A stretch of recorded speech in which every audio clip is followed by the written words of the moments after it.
సీతారామ కళ్యాణం హిందూ పురాణాల్లో ఒక అందమైన మరియు పూజ్యమైన సంఘటన. ఇది శ్రీరాముడు మరియు సీతాదేవి వివాహాన్ని సూచిస్తుంది. ఈ మహత్తరమైన వేడుక రామాయణంలో విశేషంగా ప్రస్తావించబడింది. శ్రీరాముడు అయోధ్య రాజ్యం యొక్క యువరాజు, ధర్మాన్ని ఆచరించేవాడు. సీతాదేవి జనక మహారాజు కుమార్తె.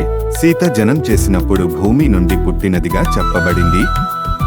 సీతాదేవి అందం, పుణ్యం, గుణాలు అందరికీ ఆరాధనీయమైనవి. సీతారాముని వివాహ వేడుక దేవతల సమక్షంలో ఘనంగా జరిగింది.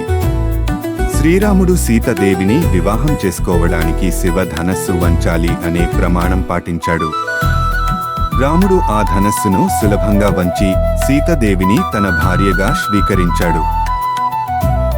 ఈ కళ్యాణం కేవలం వివాహమే కాదు, ఇది ధర్మం, ప్రేమ, విశ్వాసం మరియు గౌరవానికి ప్రతీక.